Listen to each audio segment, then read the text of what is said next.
You're listening to the Escapecast Network. It's For Mac Guys Only, episode number 464 for January 10th, 2026. Pondering, a podcast. Hey everyone, welcome back to For Mac Guys Only, the show for the Mac community, where we share our thoughts and opinions on current Mac news and events. And joining me to help dip our toes into the world of podcasting are, first up, Darren Davies. Hi Darren, how you doing? Hello. And Happy New Year to you. I see you are festively adorned for the new year. Happy New Year. And our guest this episode, the co-host of the VHS Club podcast, Katie Fawkes. Howdy, Katie. Hey, everyone.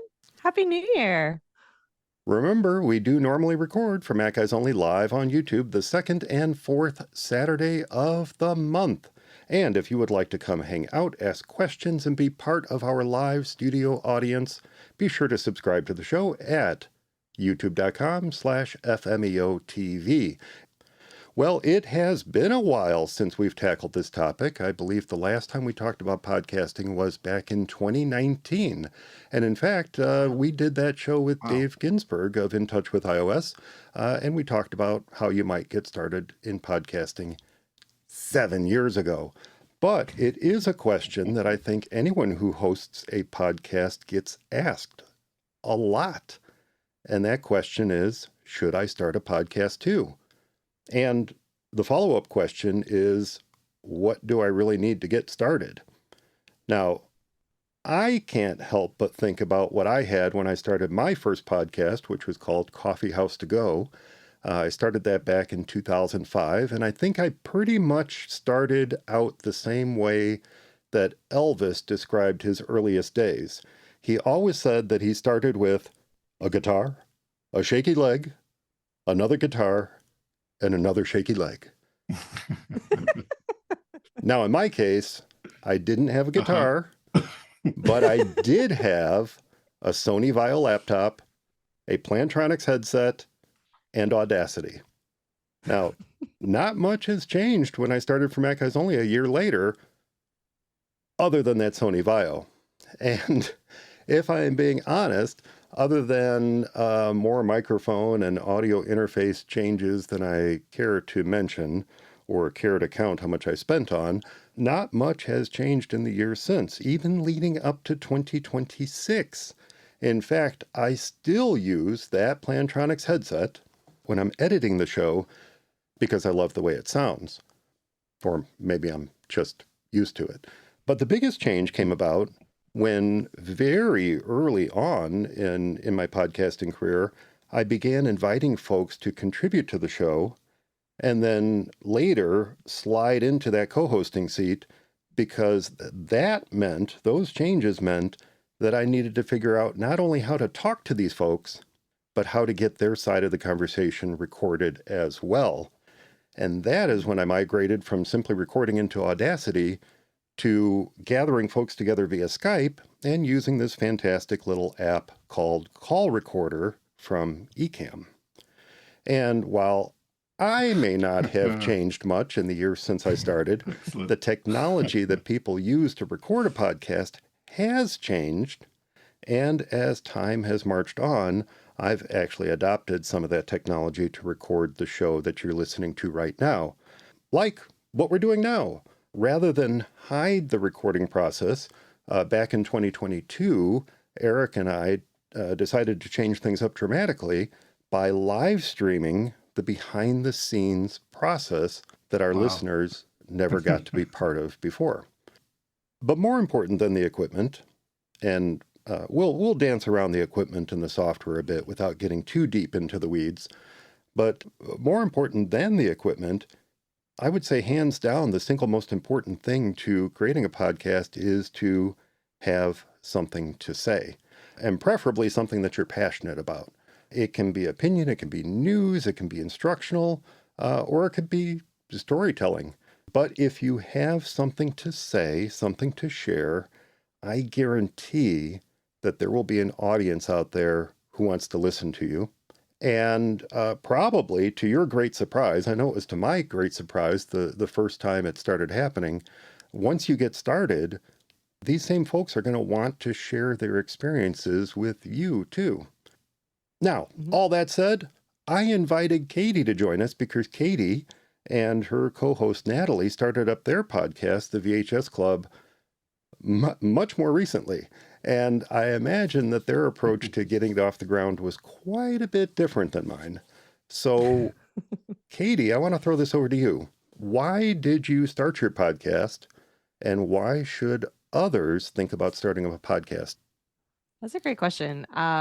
Similar to what you had said previously there, I actually started it not because of all of the cool tech or because I necessarily wanted to start a podcast. I started the show because my childhood best friend, who I'm still very close with, we grew up living across the street from each other.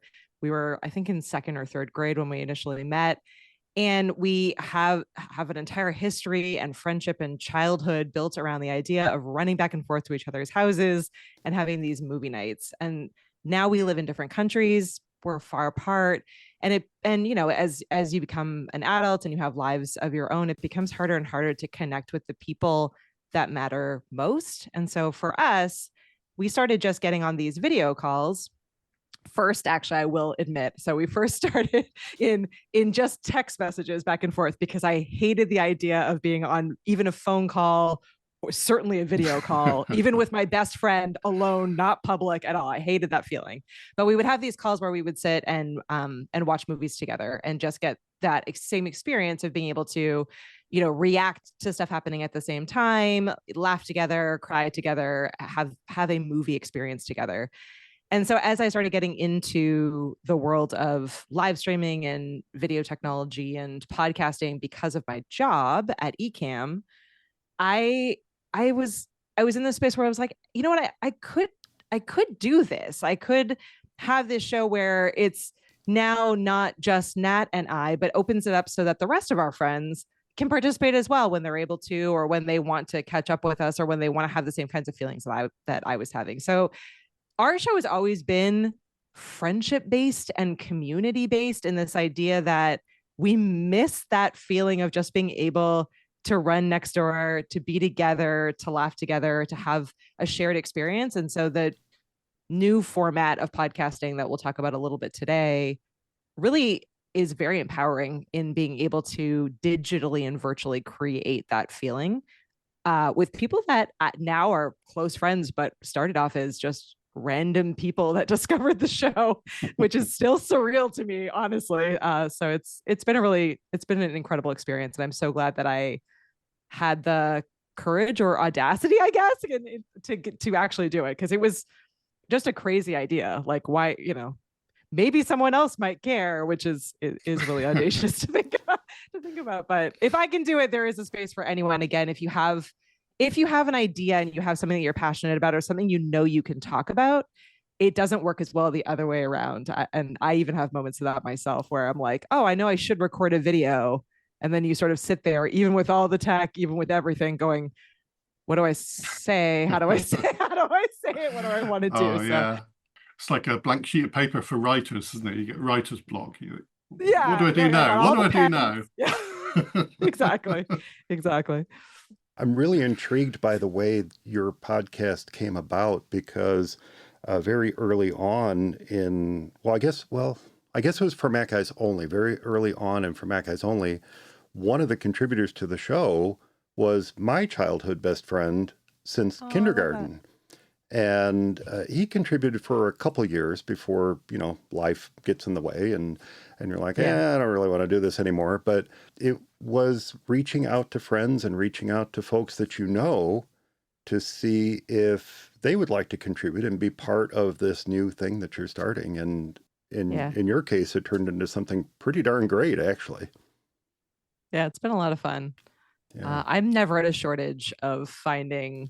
I don't even say that. I'm never at a shortage of finding guests or contributors or people who want to talk about the content or be on the show, which is still, again, incredibly surreal to me. I think it just speaks to, I don't know, it speaks to, I guess, a generation of people who just want to talk about something that is special to them or brings back those feelings. But it is amazing. I thought it would be really hard from that perspective, and it really wasn't, because I think people want the opportunity to spend time together with other people and be able to talk about things that they like. They want the opportunity to spend time together. They want the time to share their passion, which in your case is 80s and 90s movies. And there is no shortage of folks who are passionate about those movies, including myself, and Darren. And Darren, clearly. who's obviously going to be on the show soon. Yeah, Oh dear. He's going to need to be. Yeah, there must be some series of movies from the 80s that Darren is passionate about. But you get that passion, you get that excitement, and it just comes through in every conversation that you have.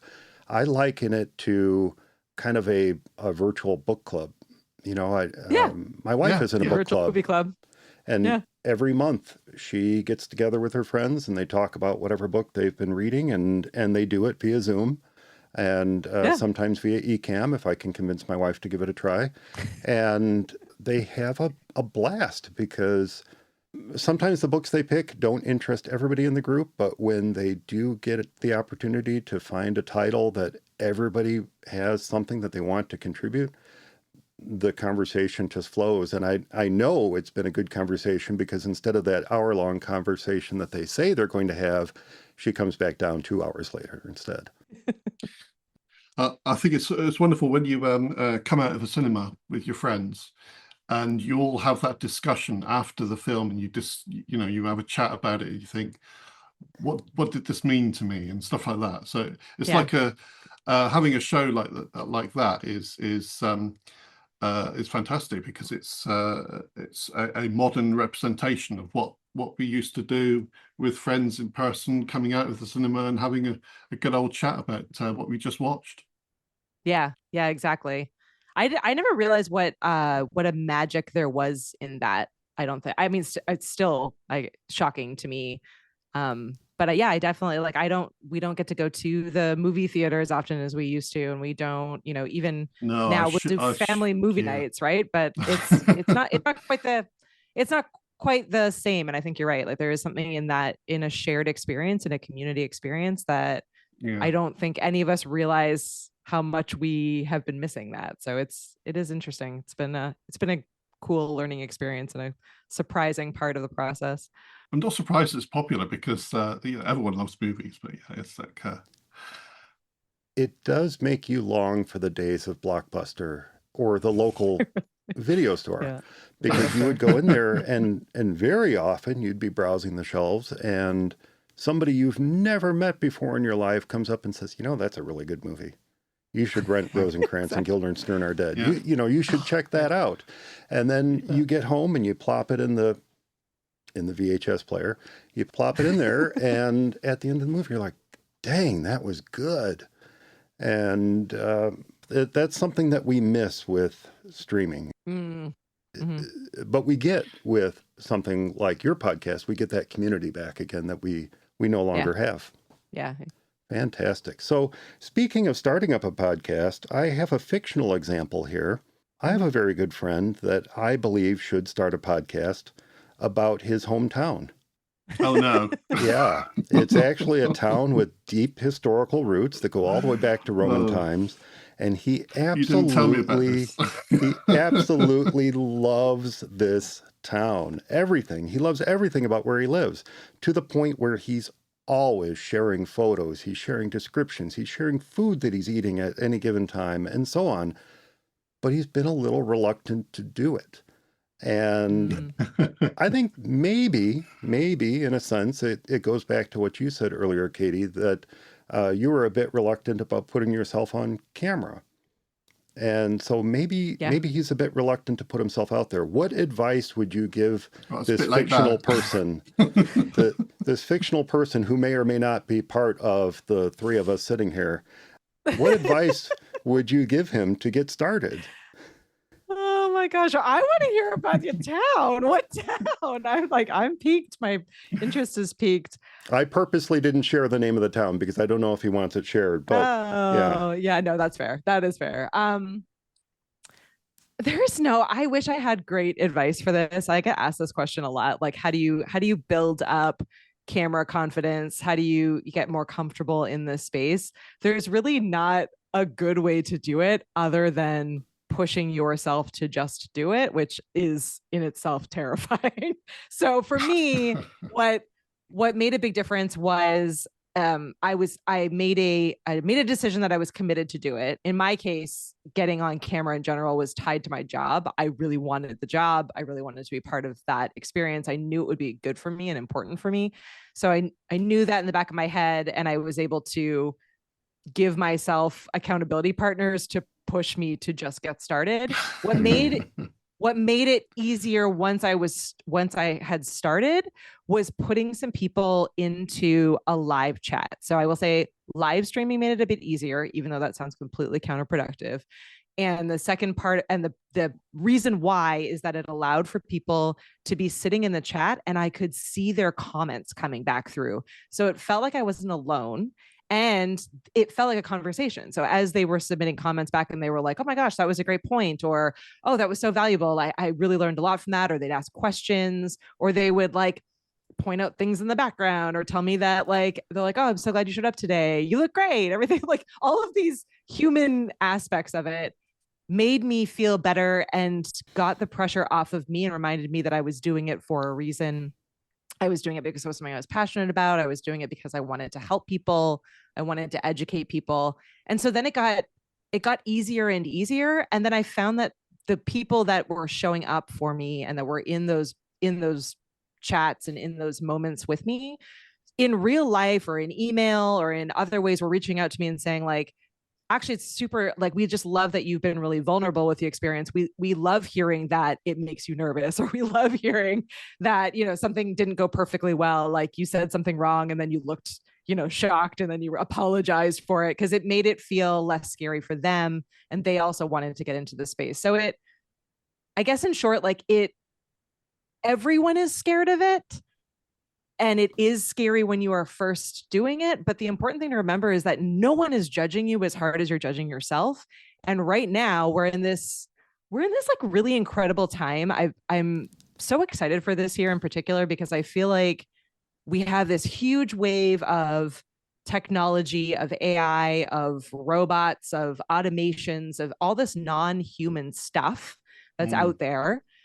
And so like there's almost this like counter revolution growing that like whether or not you're using AI or loving it or hating it or whatever, there's this innate need from people to see humans being human, fault and all. And so now is a great time to feel totally okay with stepping into a space if it's not perfect, if it's not exactly how you eventually want it to be, if the lights go out, if the internet dies, if the cat runs across your screen, every other conceivable thing that could and will happen in a video or in a live streaming or in a podcasting environment. It's really freeing, I think. And I hope that people feel that, and I hope people will continue to feel that as we move forward, that now the push is really towards just being yourself and being available and being human in a world of robots, and questioning, is this real? So showing up real and messes and all and authentic and who you are is now so important and so much easier. It takes the pressure off, right? Yeah. You get that authenticity. There's almost a backlash against a lot of AI generated content and people thinking, can I believe what I'm seeing? Is this person speaking to me? Is that a real person, or is that person generated? Or so if you turn up, as you say, as like a real genuine human and someone to interact with, and you're obviously a human because you make so many mistakes, and anything can happen. The cat can walk through the frame, as she often does. I think that's people are gravitating more towards that sort of content nowadays with real humans, and there's a connection there that there isn't a connection with AI generated content. Yeah. It definitely ties into the next thought I had, because another big change since I started my shows has been the rise of video. YouTube came about right around the same time. I think YouTube came about in 2005, if I'm remembering correctly. And 2005 is when I launched Coffee House to Go. And then 2006 was when I launched For Mac Eyes Only. And Wow. YouTube, you know, from all I gather, YouTube has been a pretty great experiment so far. It seems like it might work out. It might work out. I don't know. I wish him luck. I wish him luck. But it does raise the question, podcast or vlog? What's the difference? Oh. How would you describe both. a podcast versus a vlog?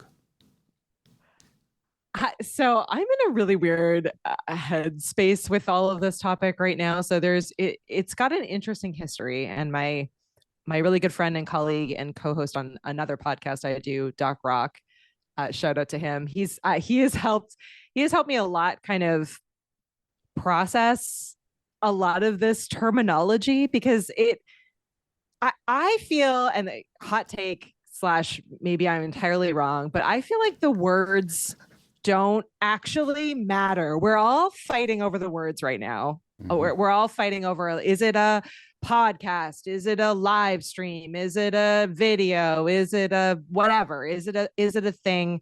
I think they're all shows. And I don't think it matters where you put it, how you do it, I really don't think it matters as much as we think it does.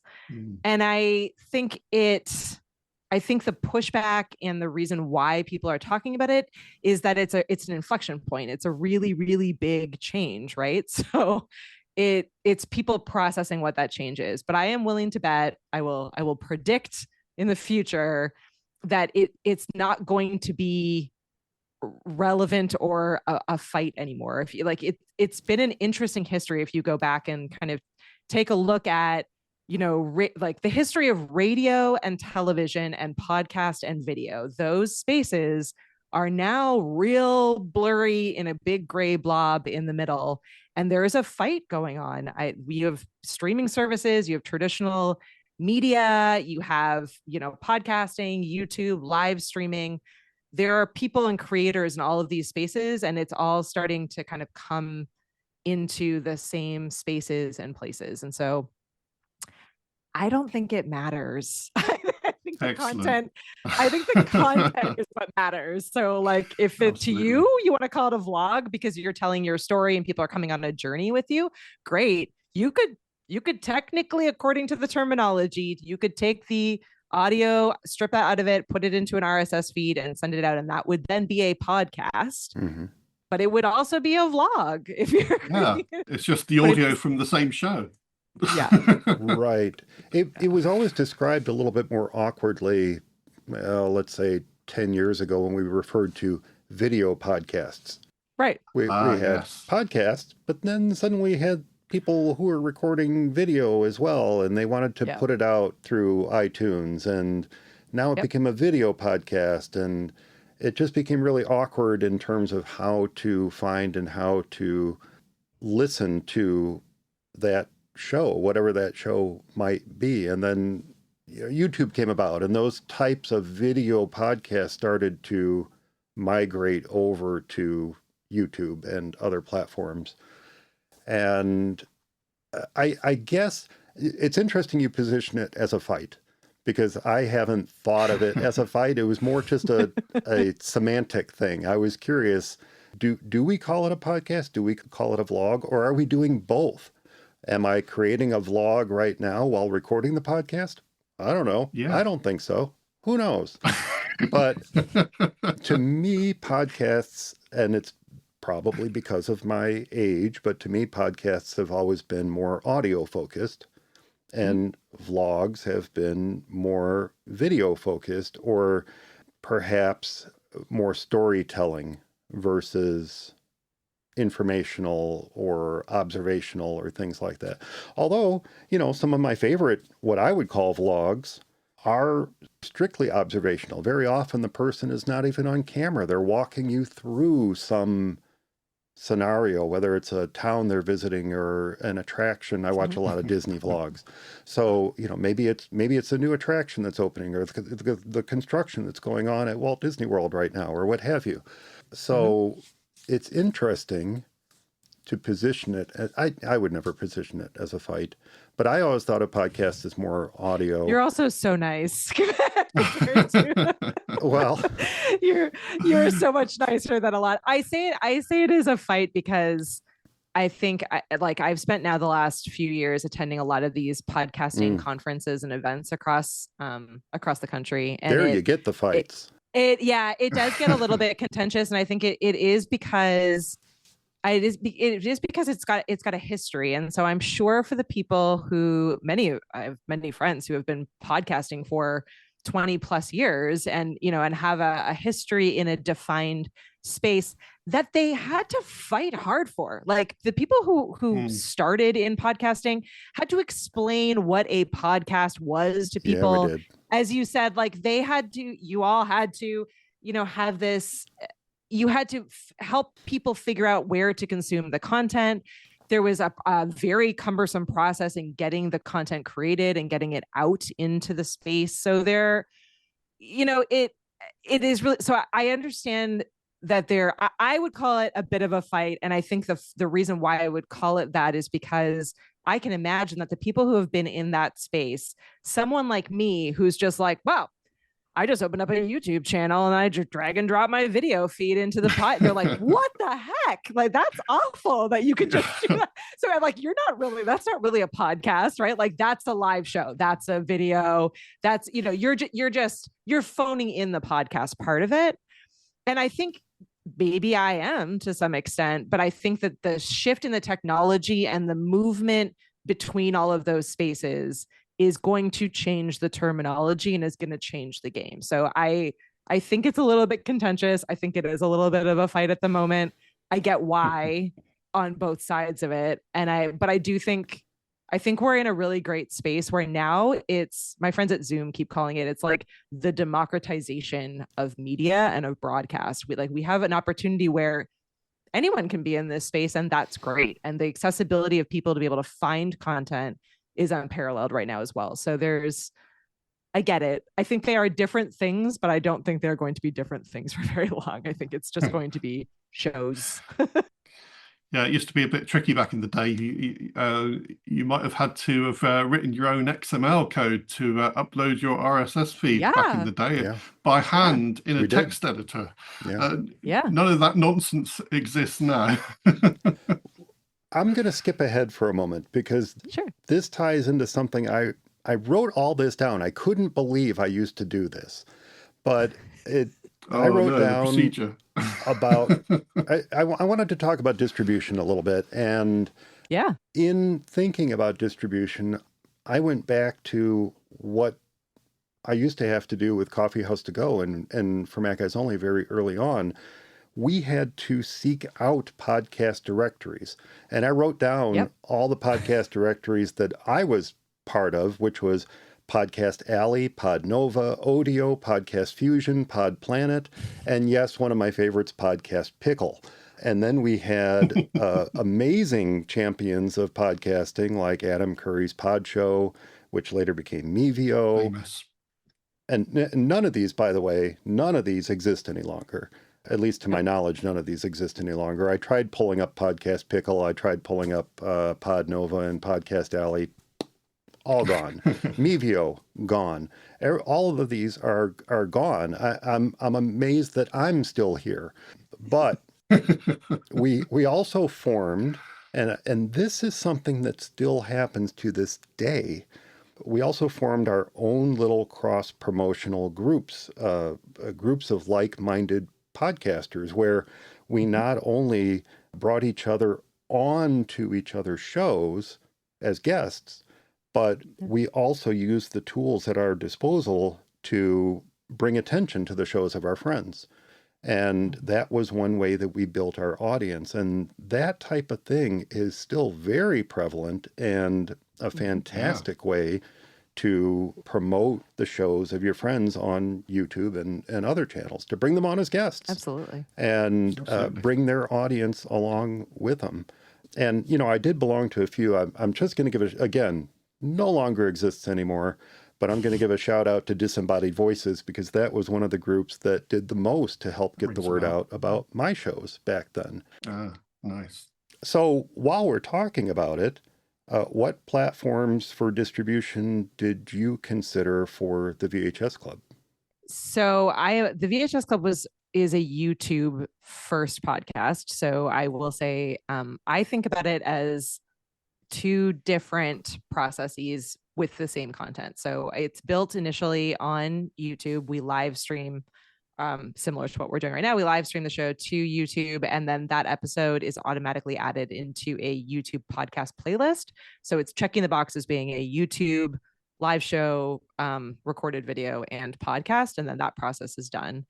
On the podcast side of it, I'm using Spotify as my podcast host, and I'm also sending to Spotify as a player. Spotify sends it out to Apple, Amazon, Spotify, and a ton of other different podcast apps that by and large are audio only, although Spotify does have a video element to it.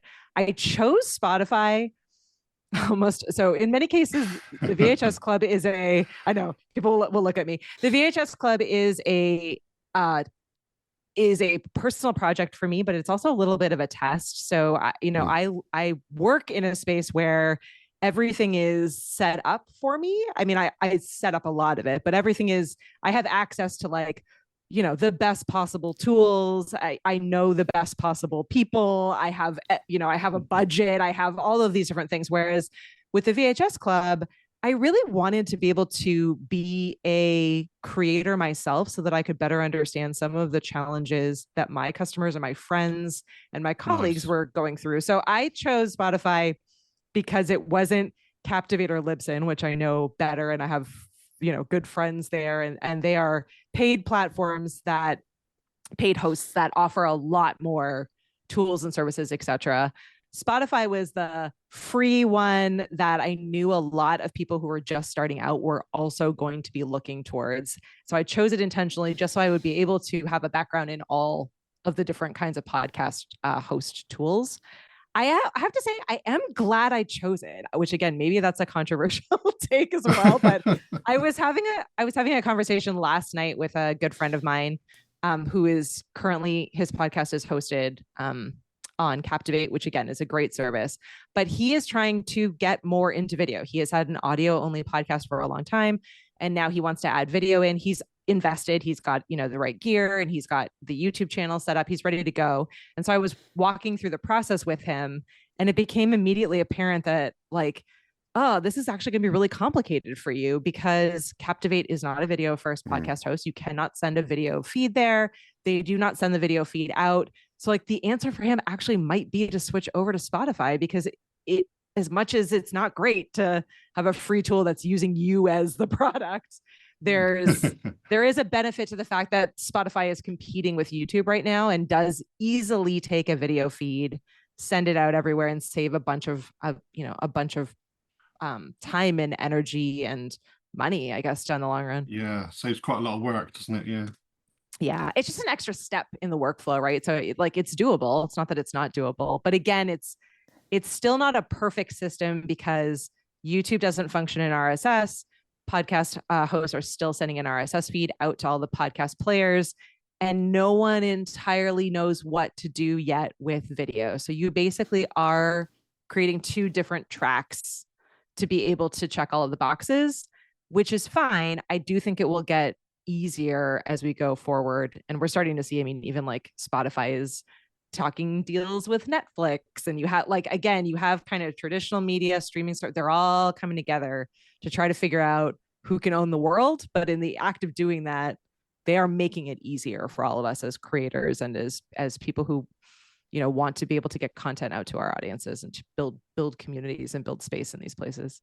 Yeah, and look, it was one of the decisions we had to make back in the day, was how to distribute this massive audio content. Again, remember 20 years ago, 50 megabyte file was massive content to need to be pushing out to everybody. And, where do you put it? And there were some free options. There were some options that you had to give up copyright if you wanted to put it out there for the world, because you had to assign certain licensing to your audio files and things like that. And I wasn't necessarily comfortable with that. So ultimately, I did end up with a paid service, which is Libsyn, and I've been using them ever since. Great service. Which is a great service. And that's who I still use to this day. I did try to send my RSS feed over to Spotify, and they are the one and only service in the world that I can tell that absolutely despises my RSS feed. They will not accept it as a valid RSS feed. And I said, you know what? It's just too much work. I'm not going to put it on there. But, I guess YouTube does have an RSS feed if you use their podcasting feature. You can send your audio back to YouTube, which used to be Google Music or whatever, or Google Podcasting or whatever they called it. Yeah, which now then we'll add it to, so YouTube has its own Spotify-esque music service that has a podcasting element, same as Amazon Music, same as all of these other different players. But what's problematic about that is that YouTube is in its nature a video first platform and a video search engine, and it is a video database, right? So if you're sending audio only back into a video database, it's the same problem you would have by sending it video becomes a feeds video to try file. to fit.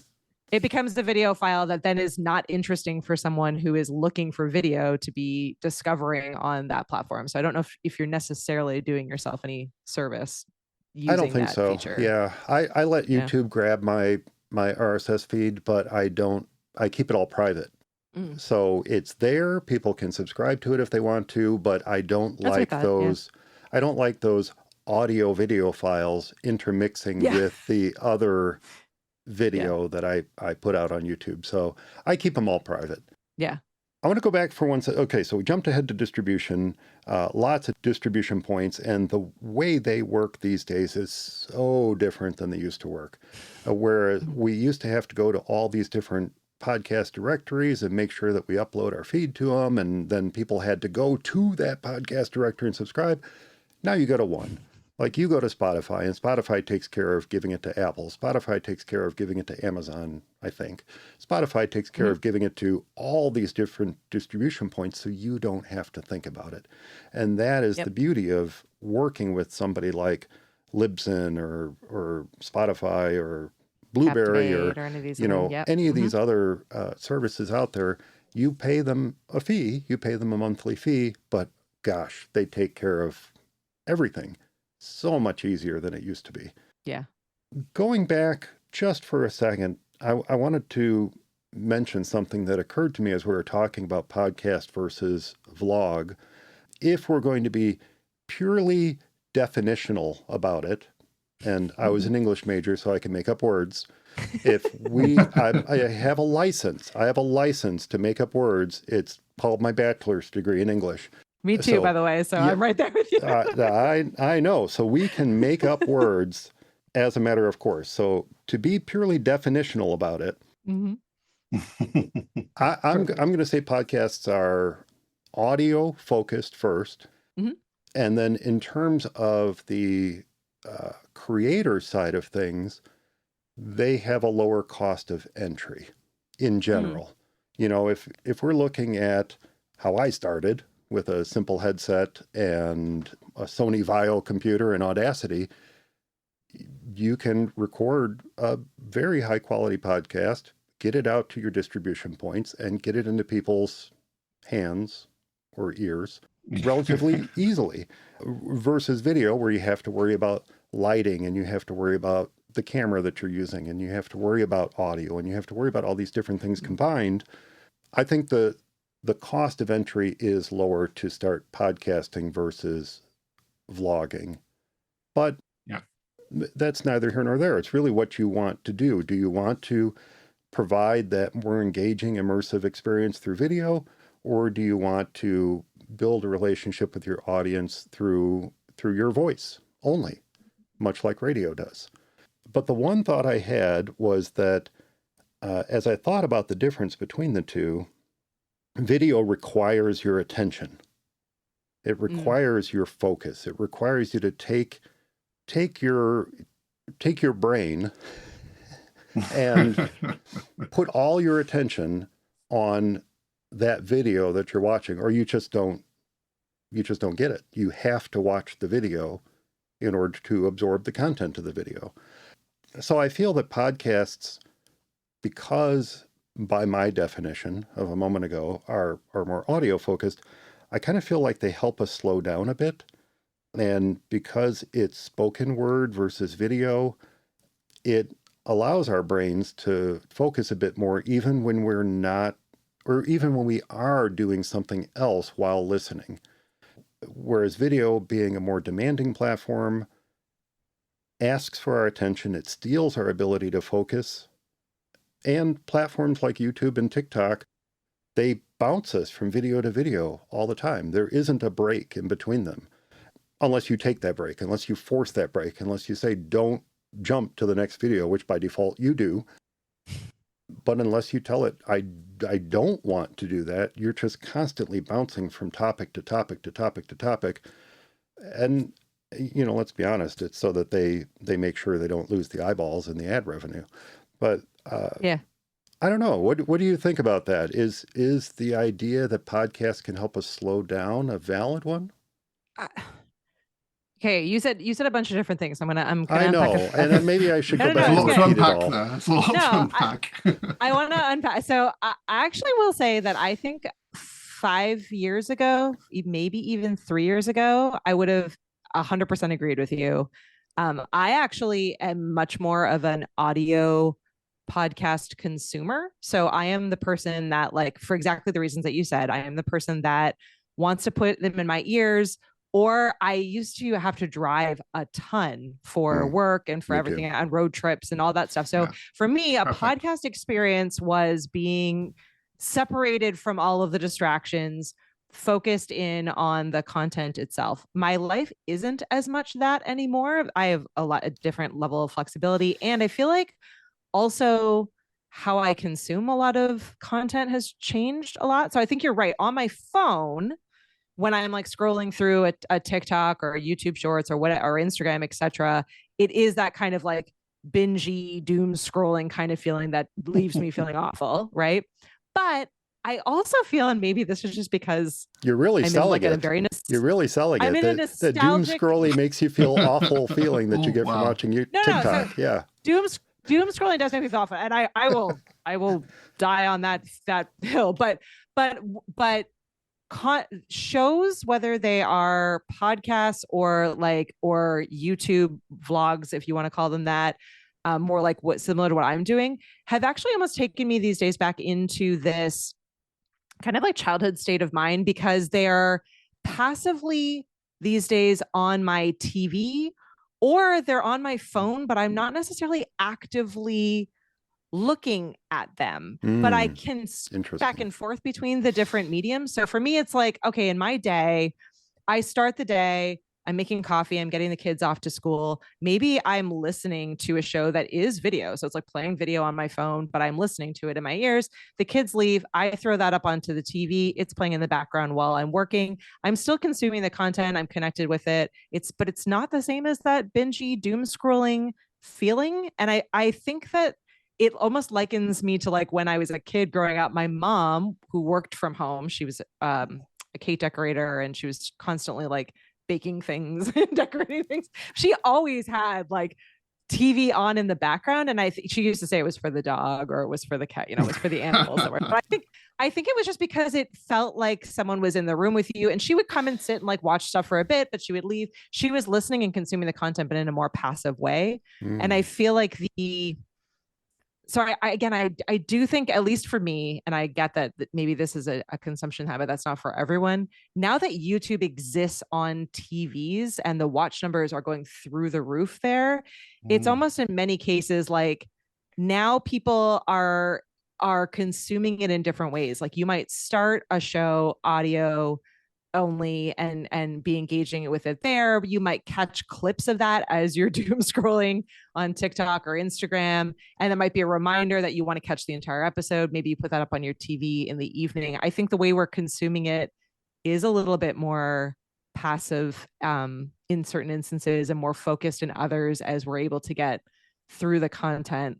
But I do agree with you that there is something about audio and putting someone in your ears that blocks out all the other distractions and does allow for like a calming, more intentional experience. But I don't know if I have to like intentionally make time for that. And I don't know if that's all that different for me than intentionally making time to watch a movie or intentionally making time to play a game or any of the things that I'm doing with intention. So I agree with you, but also I think it's shifting. I think it's changing, even for me. Yeah, shifting. I want to get Darren's thoughts on it in just a second, Darren. I want to get your thoughts on it because Katie just mentioned something I wanted to comment on, and that's how we consume YouTube videos. And in my case, I would say well over 95% of what I watch on YouTube, doing the accurate math in my head there, well over 95% of the content I consume on YouTube is probably on our TV in the family room. Mm-hmm. And part of that is because I think it comes down to the show format. That really is what it comes down to for me in terms of what I heard you saying, Katie. And in other words, if the show format is more like this one, where we're just jawing back and forth and there's not a lot to focus on visually, other than this, there's not a lot to focus on visually. I know some of the folks who watch, if you will, watch this while we record live, do so while they're doing other work because the format of the show encourages that. I don't blame them. It is a conversation among friends more so than it is something that we have to pay attention to visually. But if I'm sitting at my computer trying to do work and my mind is focused on the work, it's much easier for me to listen to a conversational type podcast or YouTube video than it is to watch, say, a Premier League game. If I turn on whatever, Man U versus the Wolves or whatever, turn on a Premier League game, very often that just becomes background noise to me. And I don't even know what's going on in the game because I'm not watching the game. I don't know what's going on in it until I hear the stands erupt. And I look down and I say, how did it become 2-0? And then I find myself wanting to scroll back and find those goals because I feel like I missed something super important. And indeed I did. I missed 2 goals in the game. And the same thing with a lot of the vlogs that I watch on YouTube are more visual. And if you're not paying attention to what they're showing you, you miss a lot of the content. So I think what you're saying and what I'm saying are kind of the same thing, but it's from different angles. It's in terms of the type of content, the format of the show that we're watching or listening to versus the platform. Yeah, if it's like a tutorial video or something where you're trying to follow along or you need to see what they're doing in order to gain the information. But I guess. Yeah. I guess when I'm thinking of like a vlog or even a podcast, for the most part, they tend to be informational or conversational. So they're not necessarily often like they're taking you on a journey through things where like the visuals are additive. Like it's nice to be able to see. Yeah, exactly what Tater's saying, right? Like I enjoy the video. It feels like I'm there. It feels like I'm behind the scenes. It feels like I'm with the people. There are shows that I listen to that I want to go back actually and watch the video of it because something happened in the background. Like they're laughing about something. It doesn't mean that I didn't enjoy the episode by not getting to see it, but you feel like you're missing. That's different than like, I can't. And I actually have a really hard time even following learning something through a YouTube video. I'm like the one exception to literally everyone that I don't like learning through a YouTube video, because I'm an English lit major and I like to read and I like to be able to like see it to reference it. I hate that I have to like back up. I have to wait for them to talk. I'm like, okay, now I got to do it and I got to pause. I have a really hard time learning because I'm so impatient. I just want to see the information. So I agree with you. I think it really does come down to the format, but I think a lot of shows out there that people are consuming don't necessarily need the level of visual that we think they do. Like when it's creating a video, I think you're giving an inside look into someone's world, but I don't, not a lot of shows, at least none of the ones that I can think of off the top of my head are ones where you're going to miss something if you're only listening to the audio. Like you're not going to like not be able to be part of the journey or the story. Let's throw it back to you, Darren, because I probably am made aware of more YouTube videos than Google's own search algorithm, thanks to the emails you send me every week of videos to watch on YouTube. Oh, here's an interesting video, Mike. Here's an interesting video. And so... Oh, you're that guy. I see. I'm that guy. I'm that guy. Yeah, sorry. He's definitely that guy. I love it. I love those people. And some of them are amazing, especially the videos he sends me of his hometown, because that is the type of stuff I just eat up. I love to delve into the history and why things are the way they are.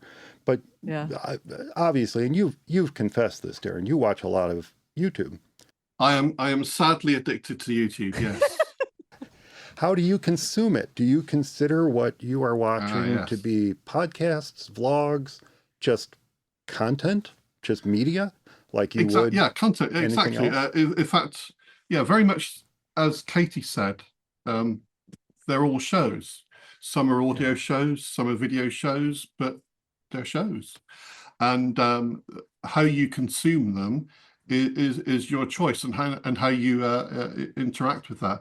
So, like Katie was saying earlier on, I'm a big fan of audio podcasts because I can do other things whilst I listen to a show, and I like the long form shows, so I can really get into quite long shows, like an hour, 2 hours, maybe even 3 hours. Thank goodness. So that's how I found you. It's because of my long format show. Indeed, yeah, long format show. I became a big fan of long format shows, and here we are. So yeah, I can do the vacuuming and clean up the house and do things and be in my own little world, listening to a show but doing two things at once. It's fantastic, but when I watch video shows, like Katie said, I do want to focus on that show and what it's showing me. So if there's a video component to a show, I'll definitely want to make time for it and sit down and actually watch it rather than listen to it in the background. So if there is a video show available, one of the last things I would do is to put it on in the background to listen to it whilst I ignore the video. That would be shocking to me. Shocking. So I do tend to consume things that way. So audio podcasts with noise cancelling headphones, very good for when you're doing the housework, and when you're watching a show. I tend to watch most YouTube shows on my iPad, but I also watch on TV as well, and that means you're down with the kids as well, Mike, because one of the latest stats is that you're down with the kids. That's it, yeah. That all the kids, they're the one that they don't like the long traditional so cable shows and so on. They do like to watch their primary viewing is YouTube on a TV. Which is very interesting how they focus, how they watch the content. They choose to do it through TV, which is interesting because you'd think that the youngsters out there, should we say, would be using things more like tablets to consume that. But it's interesting that they choose that the new way of focusing on a show like that is to do it on a traditional TV, which is interesting. So we're well, you especially, Mike, are down with the kids. There you go. That's right. Well, we all knew that. We all knew that. Oh, indeed, yes. Soon to be 59-year-old Mike is definitely down with the kids. There we go.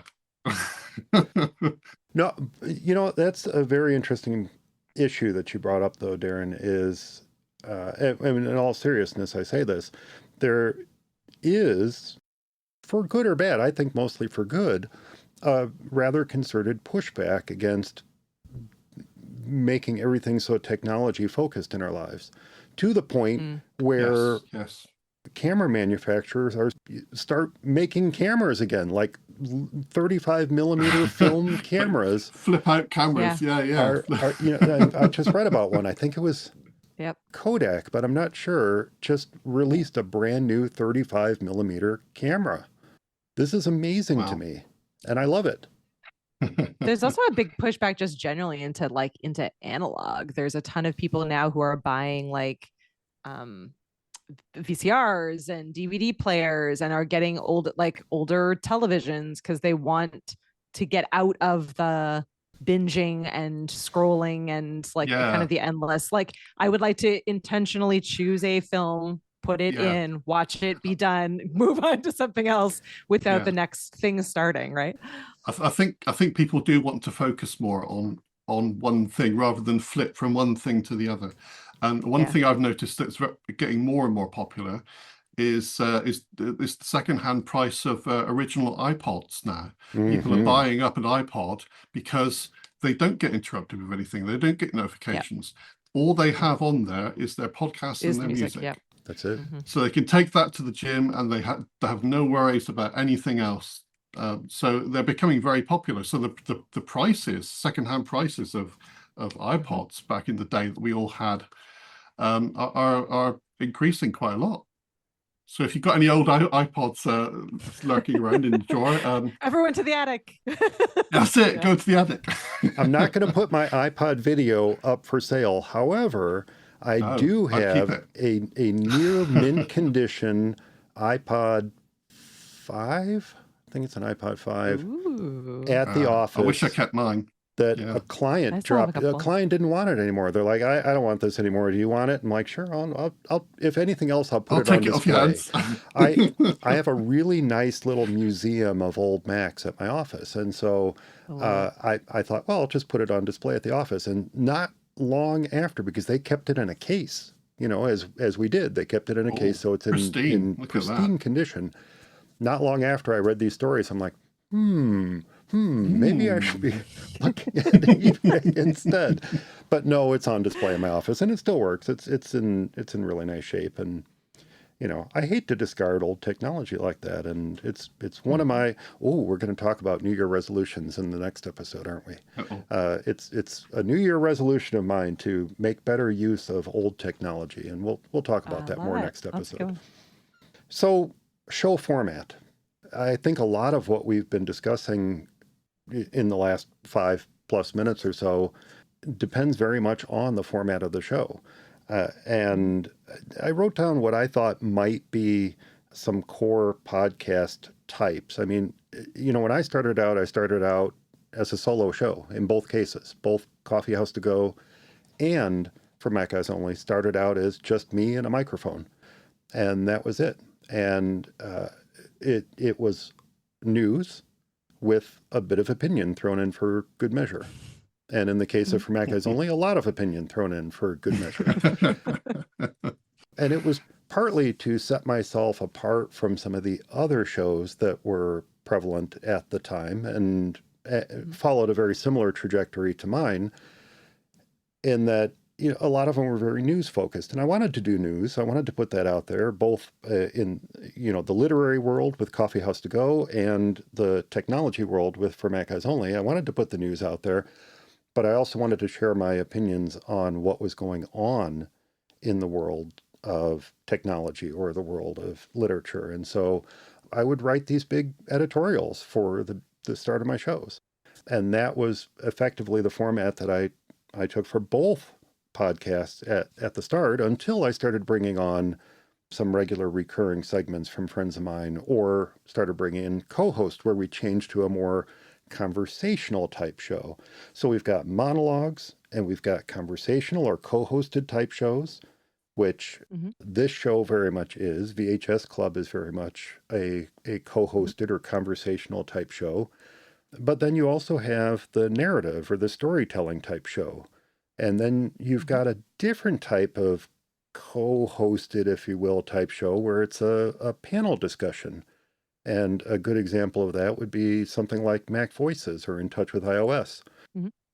And some shows blend all these types together. You know, you get 2 or 3 different types of formats mixed in, or, you know, maybe a panel show comes up from time to time, like our reaction time episodes, where it's more of a panel show versus a co-hosted type show. If someone were to start a show and they want to start simply, do you advise bringing in friends to co-host, to have that conversational type show? Or do you think starting out more just you and your mic and your thoughts as more of a monologue type show?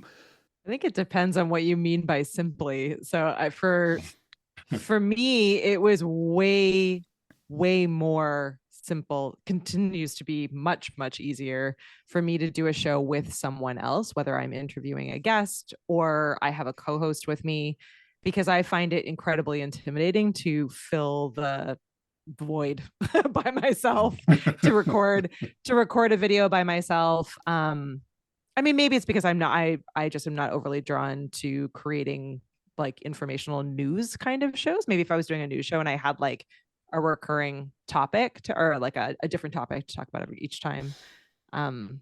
So from a mindset and like a mental standpoint, for me, it's much easier to have a guest on and to navigate like what the tech and software challenges are of doing that than the other way around. But certainly if you're the kind of person who, you know, is super intimidated by the tech and by the tools, then maybe it's easier to start by yourself. I think these days it's pretty easy. I mean, the mass majority, you were even saying earlier, Mike, that the cost of an audio podcast is cheaper than the cost of a video podcast. I would almost argue that these days it's probably pretty close, because the mass majority of us have a pretty good phone, right? Like your iPhone will connect into your computer these days. Almost all of us have, whether it's like a Google Meet or a Zoom or a way to connect in with someone else.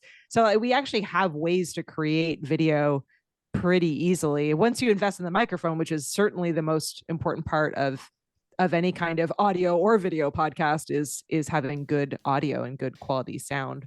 Yeah. Once you've done that, I think the rest of it's pretty easy. And again, it kind of get like what I really want to let people know, what I'm on a mission for this year, certainly last year, but continuing to this year, is that it all feels really big, right? Like for whatever reason, someone tells you need to start a show, you feel like you need to start a show. It all feels humongous. Immediately your mind fills with, what do I need? I've got to have a space. I need to buy a camera. I need to figure out, how do I get my show out there? Who should be on it? All of these different questions flood into our minds. It can be as simple and as low tech as you want it to be. It doesn't need to be this giant thing. It'll grow and change as you move forward anyway. You can start with your built-in camera. You could start with your terrible mic. You can make your way through it and still start and get the content out there and start creating the thing that is going to become your show.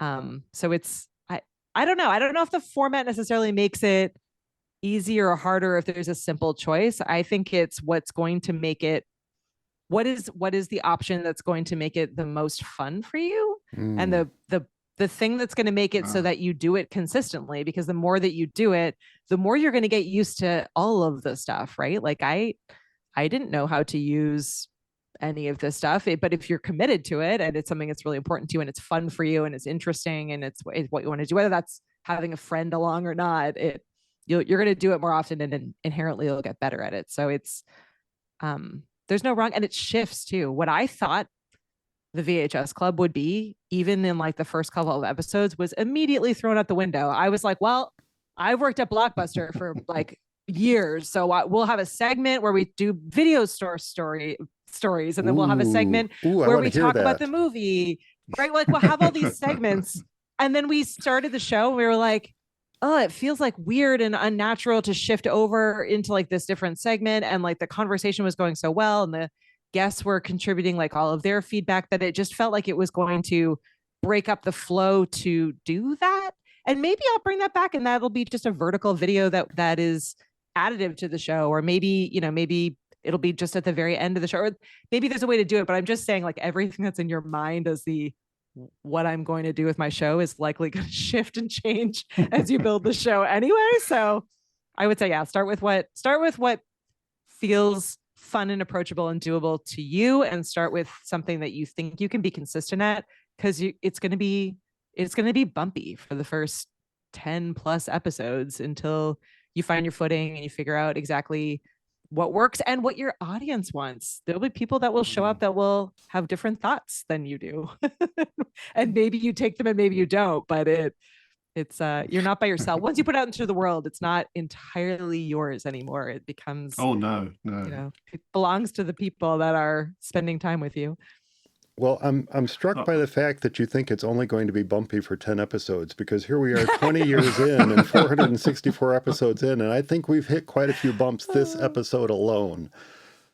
But no, I haven't noticed a single bump. No, I know. I literally thought the other day, so we're on episode 115 for the VHS Club, and I was like, oh man, we're really far in at this point. Like, I really thought I would have like a better promo video and would know, like, I thought I would have it way more together, but then also it's been so fun. So like there's time for that. It'll be fine. Like, we're not saving lives out here. We're building something that hopefully brings you joy. Like, it should bring you joy. Otherwise it's not worth doing. If it just feels like work, it's not worth doing. I'm glad you mentioned the F word there, Katie, because the F word, of course, I was thinking of is fun. And get the beeper button. It should, get the beeper ready. No, it was fun. I mean, the whole idea of embarking on something like this, making a show not just for yourself but for an audience, is the idea that it should really be fun. You should be doing it to enjoy yourself. Yeah. So I'm glad you said the F word. And I'm glad you both said the F word, because, and again, we mean fun, because as Katie was talking about the importance of enjoying what you're doing and all that, it occurred to me that things are going to change. Your show is going to change. Your format's going to change. Yes, it's going to change based on what you want to do. It's going to change on what your audience is asking of you. But it's also going to change in a way like this show changed. In fact, there was a period of time where I had to just kind of step back. I was doing it weekly, and I just couldn't do it weekly anymore. It was a lot, and it wasn't fun anymore, because I felt very pressured to get something out every week and get it out in the way that I wanted to get it out. And when you're talking about a show like this, and you talk about all the prep that goes into it, and you're talking about the writing that goes into it, and the recording and the editing, I mean, I calculated I was putting in 20 to 25 hours a week on a 1 to 1.5 hour show. Wow. And guess what? That's like a full-time job. We're doing It's it a for full-time fun. job, yeah. We're not, in my case, I'm not doing it to make money. I'm doing it for fun because I enjoy doing it. Yeah. And so I literally stepped back. I just took a break. I wasn't sure where I was going to go. I wasn't sure if the show was even going to continue, but I had to take a step back and just occasionally put something out with the reaction time episodes and things like that, just to give my mind a break from it, to figure out where I wanted to go. And as we talked about the different formats and podcasting versus blog, it really was video that saved the show. when I love Eric that. and I said, and he, he, to his credit, he kept saying, Mike, we gotta start the show up. I know I gotta start the show back up again. I just wasn't ready to do it. I wasn't sure how I wanted to do it. And Yeah. when I latched upon this idea of live streaming, what we were doing, what we had been doing behind the scenes, when I latched on to that idea of live streaming it all out there and just saying, here, just watch along with us, just enjoy what we're doing. If you don't want to see any of this, just subscribe to the audio show like you always did. You'll get the edited show just like you always did. But if you want to see the fun that happens behind the scenes, if you want to see the conversations we have about stupid stuff sometimes, watch the live stream. And I think you'll have a good time. And as you, Tater, said there, it feels like I'm there. It feels like I'm part of that process. And that's what I hoped to happen. That's what I wanted people to do, was become part of the process of creating the show. So while other shows that have been around 20 years are in the, thousands of episodes, we're at 464. Because I took a break, I regrouped, I said, look, I can't do it weekly anymore. We decided that we could commit to twice a month. And that's what we're doing. It's not the weekly grind we used to have, but at least we're as consistent as we can be. And the consistency, they always say consistency is important, and it is important, but it's also important to continue to enjoy what you're doing, or it's no longer going to be fun, and you're just not going to want to do it. And that's going to come across to your audience. Yeah. You're also not in a race against anyone but yourself. But yourself. So I think we're all in our own heads where we're like, well, if I don't do it weekly, it's not a real show. If I don't do it weekly, everyone will have more episodes than me. No one is sitting there with some sort of counter saying like, well, you said that. So I think just being able to be, honest with yourself and honest with your audience. Like, hey, this is what makes the most sense for me. We're on this ride together. This is what the show is going to evolve into. I think that's a completely fair thing to say. VHS Club was the same way. We were like, we're here most Thursdays. Sometimes things go wrong and we are not here on Thursday. That's right. We'll do our best to be here on Thursdays, and we'll let you know. Like, if we're not here, we'll let you know, and we'll let you know when we'll be back. And that has been the promise of the show. And no one has come back to me and said, wow, Katie, that was really irresponsible of you as a content creator, as a podcaster, that you weren't here that Thursday that you said you weren't going to be here. It's our own stories we're telling ourselves. Unsubscribe. I'm out of here. Well, that's a great point. Most Thursdays, that's the reason this is episode 464 and not 465, because life happens. Life happens, and I have to give credit, and I know this has changed for American television in recent years, but I have to give credit to British television and their short seasons for allowing me to feel more comfortable with how I present for Mac Eyes Only. Yeah. In fact, I've come to referring to them as seasons. So we're now in our 20th season, and I aim for roughly 20 episodes a season. There you go. Perfect. That's more than your typical British television show. It's way more. That's like a lot more. Yeah. 3 series. Yeah. In all the years, we've cranked out more than twice as much content as one of the longest running sitcoms in television history, MASH. So, MASH, yeah. I was going to say you're like Coronation Street here. Oh gosh, well, not as long as Coronation Street, that's for sure. But you just got another 40 years to go and you'll be fine. Yeah. We'll talk about equipment real quick here. Sure. We mentioned it. I just want to point out a couple things here. The technology behind this slab of aluminum and glass that's in front of me right now, that is a MacBook Pro, has changed so much in just recent years. Not probably even since Apple Silicon is when we've seen some of the greatest changes in terms of the quality of the video, the quality of the microphones. As an example, right at this moment, I believe Darren is on his iMac's microphone. I am indeed. So I'm using the built-in microphone on my iMac and the built-in webcam. So it sounds great. There you go. No equipment whatsoever apart from what's built into the computer. Say it again for the people in the back, Darren, because people just don't seem to understand. It's amazing what's possible in the processing Absolutely. power too. Yeah, It's phenomenal. You can make a start with almost any kit, and as Katie said earlier on, you could just make a start with your phone.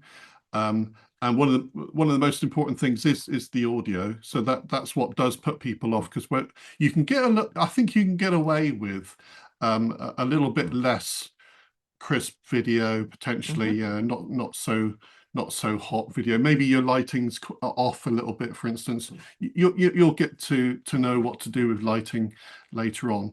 But if your audio is so bad that someone can't understand what you're sayas then that's an instant. That's a red flag. Yeah, that's it. They'll just stop watching at that point. So I'd say concentrate on your audio quality, even if it's built in. Just do a few tests and so on, just to see whether your audio is goodish. It doesn't have to be stunning, but good to start with. And that should be your bar to start with. Check your audio. Your video you can get away with, your lighting you can get away with, and you can upgrade that later. But see if you can sort out your audio first, and then you'll be on a good start to. But you just do it with just grab your phone and you can start straight away. You don't need anything. Truer words were never spoken, because I am using the built-in camera on this MacBook Pro. I'm not using this Tiny 2 Lite that I've got here in the box, still packed up, because I haven't unpacked You haven't it. opened the box yet. Come on. Come on. I will admit that I have always had a okay microphone, other than this Plantronics headset, which was probably not the best audio in the world. I did eventually migrate to a Blue Snowball. I did eventually migrate to, I even had SM58, which I didn't like the audio of that very well.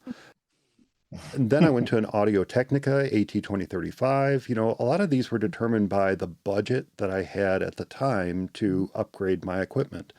For audio interface, one of the earliest purchases I made was a Zoom H6, which was a fantastic audio interface. It's positioned as a portable field recorder, but it turns out it made a really great USB audio interface for an XLR mic on my computer. And now I'm using, eventually upgraded to a Zoom PodTrack P8, which I really like a lot. But there's a lot of great tools that are at your disposal that are inexpensive, like the Blue Yeti or the Elgato Wave, that AT2035 Audio-Technica that I mentioned, the Shure MV7 that you're using. I don't know if it's the MV7 or the MV7 Plus. It's the regular MV7. It's the older one. Which is a great mic and very cost effective.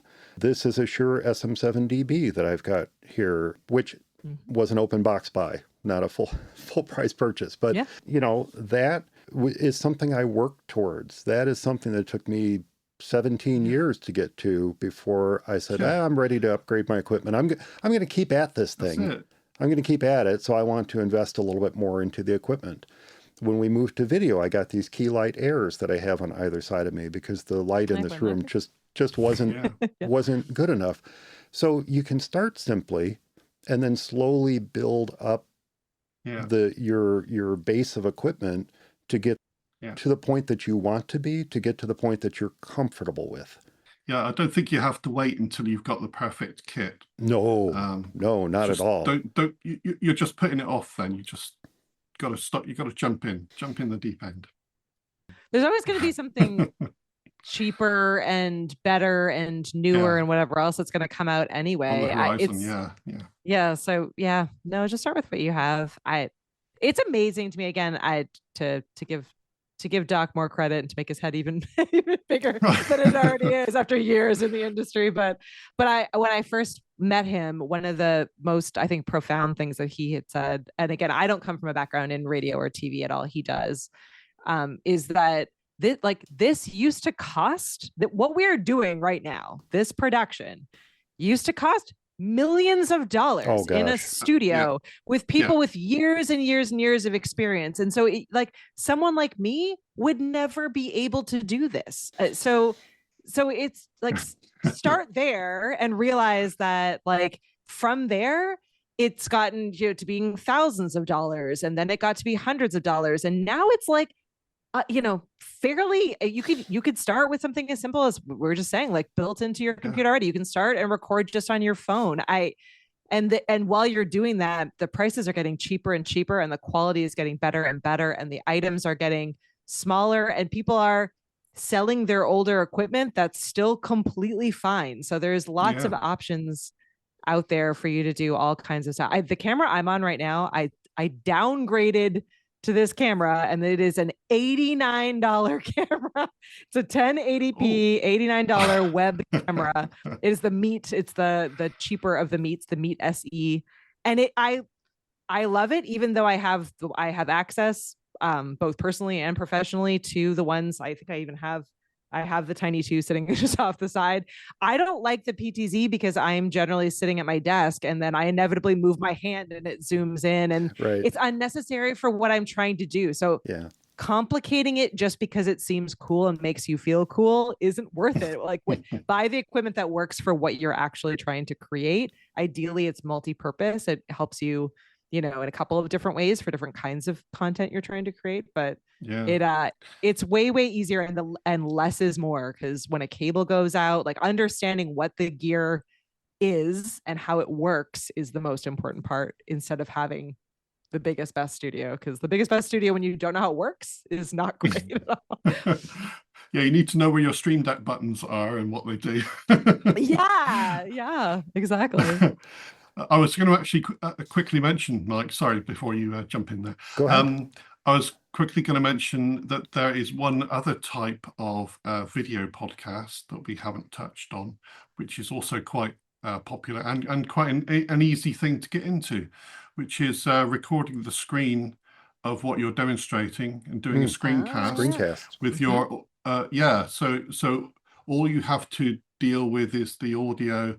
It's a little bit like doing an audio podcast with your voice, but you're demonstrating something on screen. So that's another voiceover. Yeah. Yep. That's another angle to get into. There's quite a lot of good podcasts out there demonstrating how to do things, and they're quite interesting because they're easier to get into than the trying to edit full-on video and getting your frame cuts and all of the editing involved there. So it's a bit easier to edit a screencast. So that's just another one I was going to mention. And something else on the what format is it? Is it a vlog, or is it a podcast, or is it a vodcast, or a screencast? So there's another option. Yeah. You gave me flashbacks to the very first screencast I ever did, which was a comparison of the new Magic Mouse to the Mighty Mouse. Ooh. And how they came packaged, and how it was built and how it worked and all that kind of stuff, and what I had to go through to do it then versus what I would have to go through to do it now. In fact, I did edit it in iMovie, the very first one. Yeah. And QuickTime now provides very capable screencasting tools built right into this free app that comes on every Mac. So there's a lot of great stuff you can do just with the tools built into your Mac. And knowing that those tools are there is one of the biggest hurdles that people have to overcome, because they feel like they have to go out and buy all this fancy screencasting software. And the truth is, got software. if you're willing to put up with a couple extra steps, yes, the software can save you some time, it can save you some hassle, but if you're willing to put up with a couple extra steps, everything you need to do it is built right into your Mac. And I think that's amazing. And it wasn't true when I did my first screencast. So there you go. I did have a tip, speaking of hardware, and we were talking about audio interfaces. And if you do eventually graduate from a USB microphone to an XLR mic, or maybe you have a combo mic, something that's USB and XLR, and you eventually want to upgrade to an audio interface, like we were talking about the Pod Track, and there's the Rodecaster Pro, and some of the other audio interfaces that are out there. There is such a thing as a pure audio interface, but there's also something like the Pod Track and the Rodecaster. If you are going to spend money on an audio interface for an XLR mic, make sure that that interface that you purchase can also record. I think that that is one of the biggest tips I can share from all the years of doing this. The old Zoom H6 that I used to use, part of its appeal was it was a very good audio interface. Well, one of the things that really frustrated me about it was that while it would make a great audio interface, you couldn't record your audio while it was being used as an audio interface. So, yeah, right. But it wasn't something that was a thing at the time they manufactured this device. So I understand why it was built the way it was. Thank goodness it was an audio interface and could be used that way. But it's never a bad thing to have an extra audio recording of your show, and knowing that your audio interface has got your back can actually be a lifesaver. And I'll just say, trust me on that. It's never a bad thing to have an extra copy of whatever audio you are recording. I'm literally recording this audio at least 3 times as we're speaking. And that's just to give me a fallback in case one or, well, hopefully not all, but just in case, the audio fails, my primary audio fails, I've got secondary audio to fall back on. So that would be my only tip there. Real quick, live to tape or edited? I think I know your answer. I think I know your answer because you've kind of already mine is hinted live to at it. tape. Yeah. But I don't do any editing at all. In fact, I'm terrible at it and I have very little interest in learning it, if I'm being honest.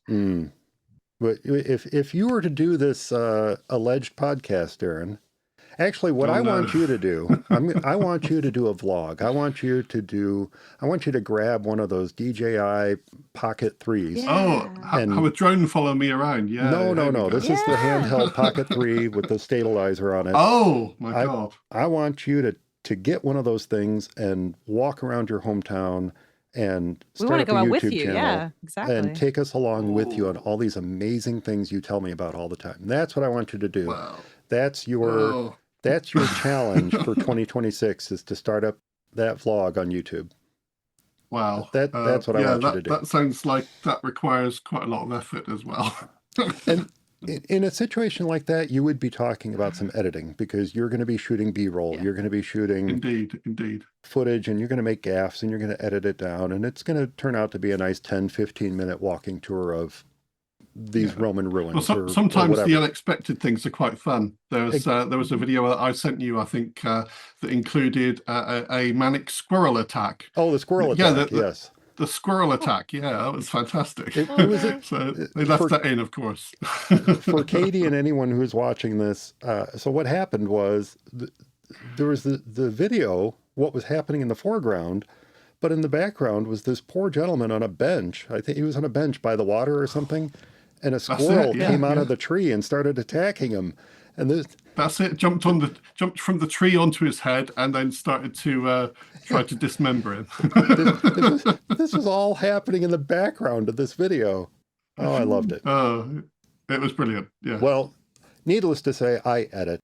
This is all being recorded, but I edit it down quite severely. So while we might live stream for 2 or more hours, that will often end up being an hour and a half to hour 45-minute podcast.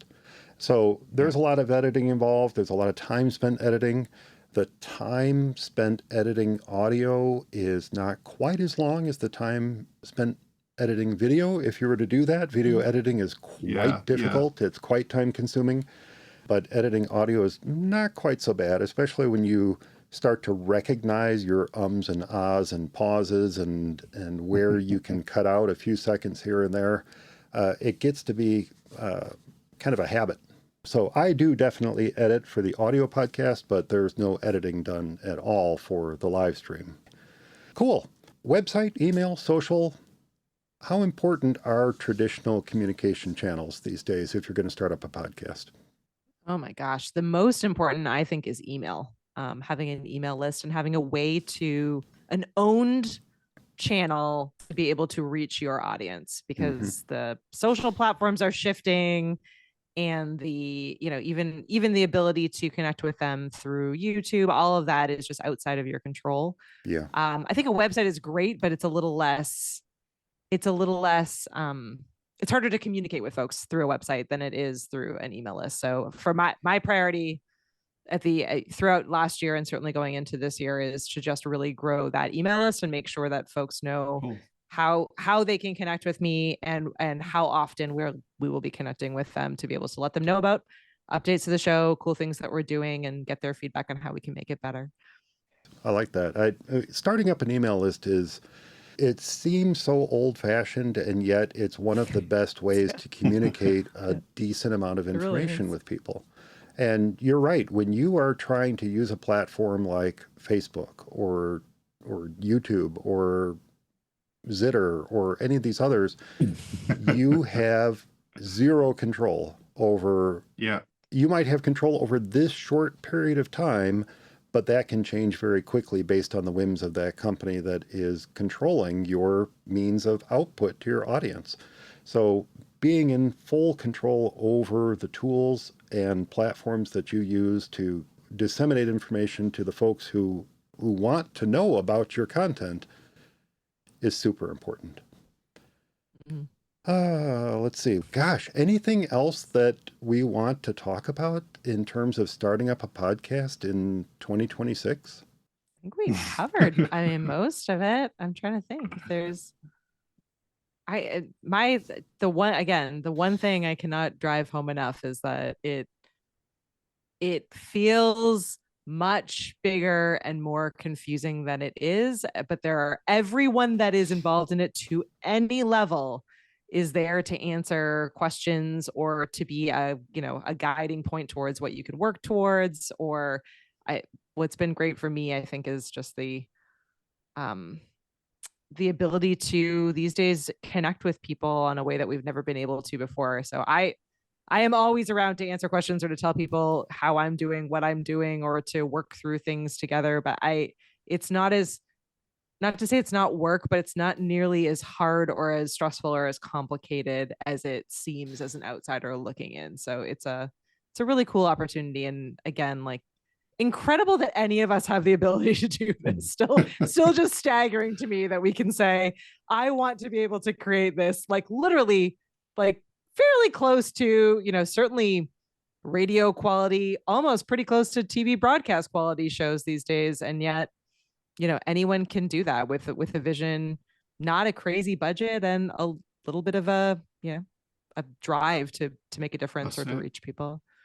I think some people might think they've missed the boat and it's already sailed, but there is ample space in there for new creators to come on stream.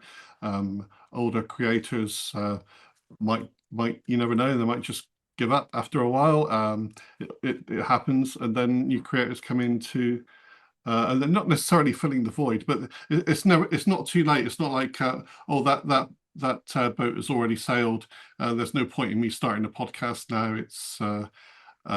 It's not new anymore. You can carve out your audience, and sometimes the more niche, the better. If you have something that's very niche, like there will be a certain population of the planet that thinks that your extremely obscure niche is fantastic, and that they really want to get involved in it. And you don't have to carve out a massive audience for yourself. You just carve out your little niche of the world and just speak to your audience. So it's never too late to start something like this and be a creator. Yeah, I think that's a very, very good point, Darren.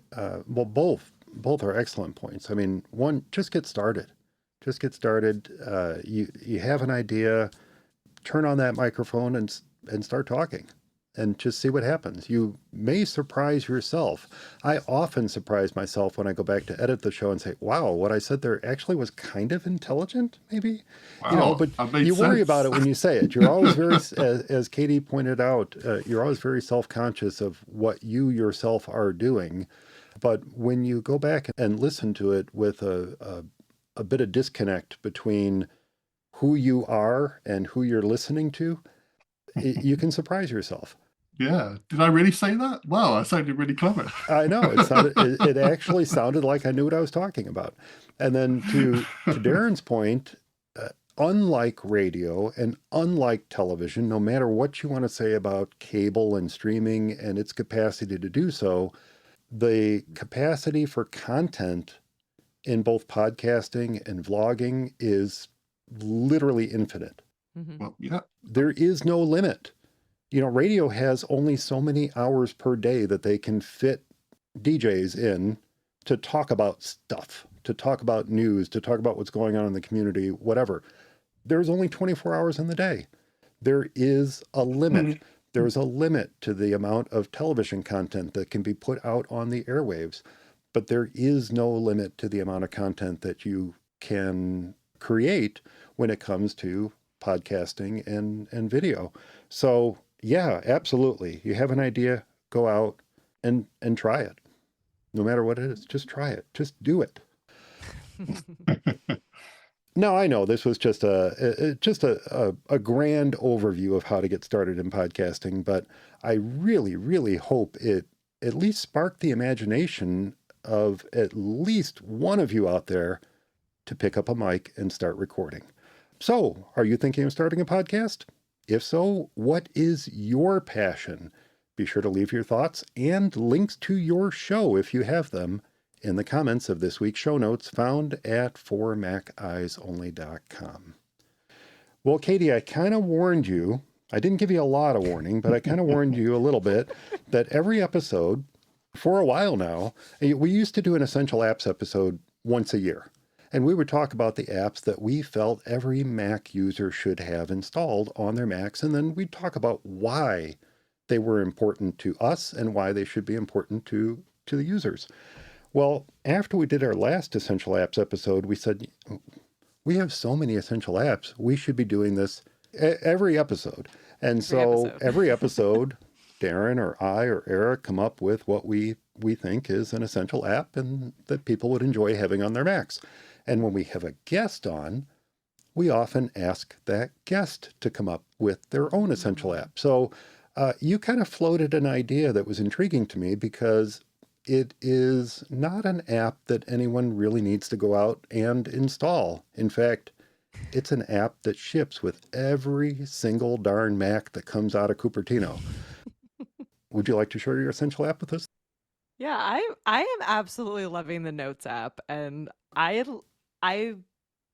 have obviously had it on my computer for as far back as I can remember. I don't even know how long ago it came into existence, but I really like it because now it is so easy to transfer ideas back and forth between gadgets and devices, right? So like when I'm out and something hits my mind, I can toss it into a note, and then I'm able to see that on my phone, on my iPad, on my computer really easily and quickly. I can share notes with other people. I can categorize them. I can drop images and links and everything in it. So even though it's probably one of the most obvious, simple, easy things out there, it really in many cases has replaced the notebook that I still always carry with me, but now I don't need to worry about where is that idea, how can I get that back into a space where I'm actually going to use it.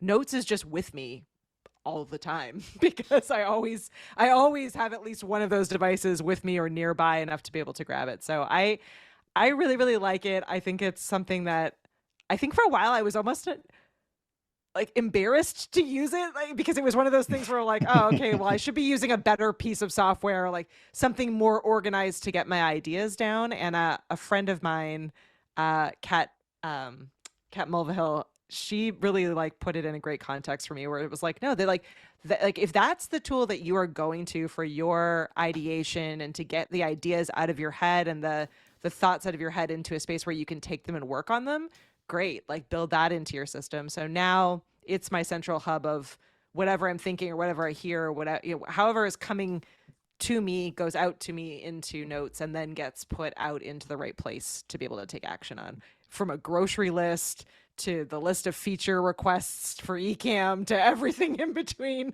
It's sort of home base for me, and I'm just embracing it. I used to be embarrassed, but I'm now fully embracing it. So it's my favorite. I think that's an excellent choice. And the thing is, Notes has been around for a while. I mean, I remember its old skeuomorphic design. You know, it's been around for a really long time. Yeah. But the capabilities of Notes have, in recent years especially, Yeah. changed so dramatically to the point where there are things that you can do with it that we never even imagined before. Yeah. I do an occasional talk to user groups that I call my hidden gems of Mac OS. And one of the tips I gave last year, in fact, I think I gave this tip on For Mac OS Only as well, is that you can store multiple PDFs within a single note. So it can, You sure can. it can Yeah. effectively become a storehouse for several PDFs all in one. And you can store them as little tiny icons. You can store them as larger thumbnails. But when you want to see or view that PDF, you can pop it open, write in notes, and read it, browse through it, get the information you need out of it, and then reduce it back down to an icon again. Right? Yeah. So it's become an incredibly powerful tool, and one that, and we had a whole episode about this. I gave up Evernote as my primary note-taking app a couple years ago in place of Notes. I was always hesitant to do so. And then when I found that I could migrate away from Evernote into Joplin, which is a free open source note-taking app, I could take and effectively make Joplin my Evernote storage place and then just start fresh with Notes. That's what I've done.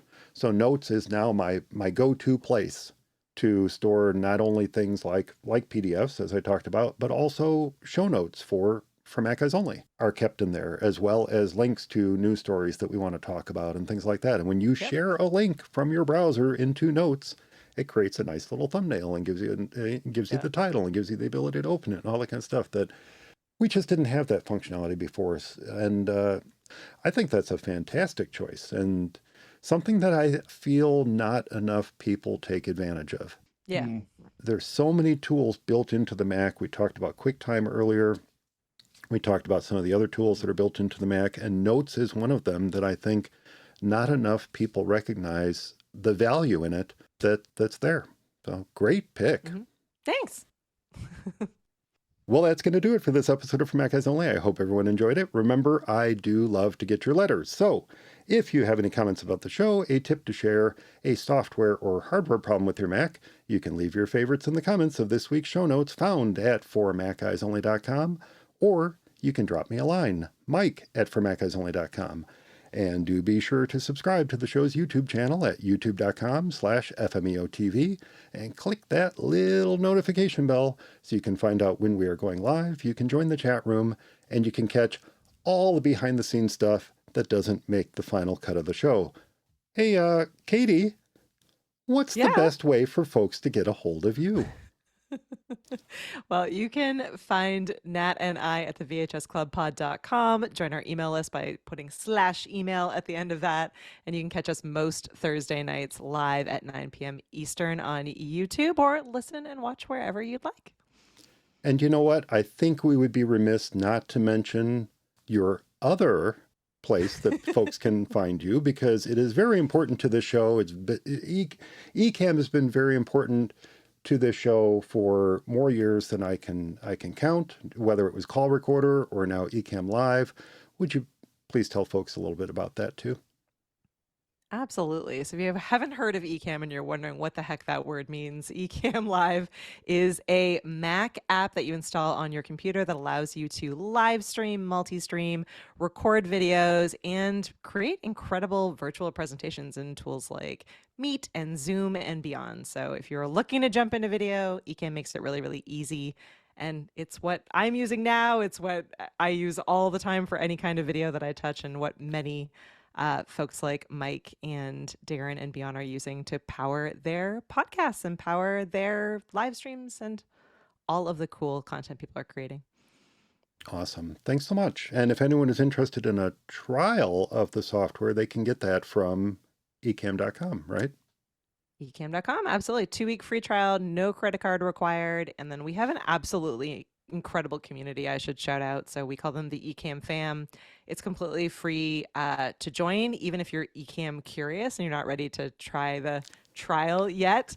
We do a lot of trainings and resources and spend a lot of time together. So if you're looking to be able to ask questions about podcasting or video or live streaming or anything in the creator space, gear recommendations, anything in between, that's a safe space for you to pop on into. Wow, we have a community on Facebook that you can find by searching Ecamm Live Community, and then we also have one on Discord. So there's two different ways to connect with the Ecamm fam, and obviously also we're all over YouTube under both. We have a channel for Ecamm, how to get up and running, ECAMM, and then we have one for the Ecamm fam, which is all of our kind of interviews and fun and training for our customers and those who are maybe thinking about becoming a customer. So Ecamm Curious and Ecamm fam, always welcome in those spaces. It's so much easier to learn with other people, to be able to practice and bounce ideas off of. So if you're interested, come and hang out so you can be able to learn in a community. It's a safer, more fun way. The Ecamm Curious. I love it. And Darren, what's the best way for folks to get a hold of you? Yeah, sure. Just very simple. Drop me an email to darren@formaceyersonly.com. Excellent. Thanks so much for listening, everyone. Thanks to Darren, and especially thanks to our guest, Katie, for joining me this episode. Stay subscribed, and we'll talk to you next time.